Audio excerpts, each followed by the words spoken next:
Dear learners, আজকে তোমাদের দেখাবো প্রেজেন্ট ইনডেফিনিট টেন্সের অ্যাক্টিভ এবং প্যাসিভ ফর্ম কিভাবে লিখতে হয়। ইংরেজিতে লেখার ধরন দুইটি, একটি হচ্ছে অ্যাক্টিভ ফর্ম আর একটি হচ্ছে প্যাসিভ ফর্ম। অ্যাক্টিভ ফর্ম এর বাংলা ক্রিয়ার রূপটা কি, প্যাসিভ ফর্ম এর বাংলা ক্রিয়ার রূপটা কি। বাংলা ক্রিয়ার রূপটা হবে বলো, বলি, বলে, বলেন, ধরো, ধরি, ধরে, ধরেন। প্যাসিভ ফর্মে বাংলা ক্রিয়ার রূপ হবে বলি, বলা হয়, ধরি, ধরা হয়, হাঁটি, হাঁটা হয়, মারি, মারা হয়। যেমন তোমরা লক্ষ্য করো, আমরা সর্বশক্তিমান আল্লাহকে স্মরণ করি।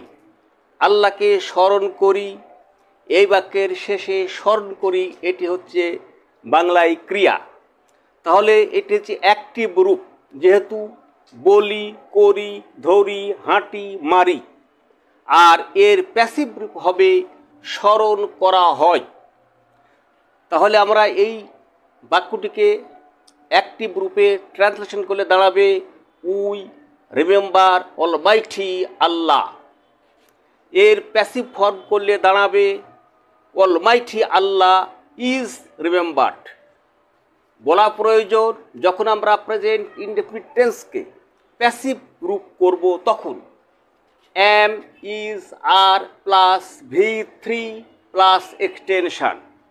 তাই এখানে হলো অলমাইটি আল্লাহ ইজ রিমেম্বার্ড, রিমেম্বারের V3 রিমেম্বার্ড। আবার খেয়াল করো, তারা আমাকে ডাকে অ্যাক্টিভ রূপ। তাহলে প্যাসিভ রূপ কেমন হবে? ডাকা হয়, ডাকা হয়। তাহলে অ্যাক্টিভ রূপটা এবার ট্রান্সলেট করো, তারা আমাকে ডাকে, দে কল মি। প্যাসিভ রূপ আমাকে ডাকা হয়, আই অ্যাম কল্ড। প্যাসিভ রূপ সেই জন্য একটি বি ভার্ব এসেছে আয়ের পরে অ্যাম এবং মূল ভার্বের V3। আবার খেয়াল করো, তুমি চিঠি লেখো না, অ্যাক্টিভ রূপ। You do not write letter, এর প্যাসিভ রূপ চিঠি লেখা হয় না, the letter is not written. Be verb এবং মূল ভার্বের V3। আবার খেয়াল করো, সে কি নিয়মটি মানে, অ্যাক্টিভ রূপ। নিয়মটি মানে, মানা হয় না, প্যাসিভ রূপ। মানা হয়, প্যাসিভ রূপ।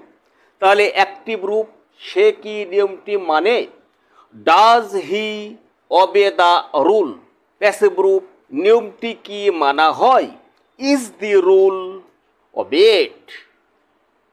বন্ধুরা, তোমরা এ ধরনের ভিডিও পেতে হলে এবং তথ্যবহুল ভিডিও পেতে হলে তোমরা আমার আজকের এই ভিডিওটি বন্ধুদের মাঝে শেয়ার করে দাও এবং বিদ্যাকোষ ইউটিউব চ্যানেলটি সাবস্ক্রাইব করো।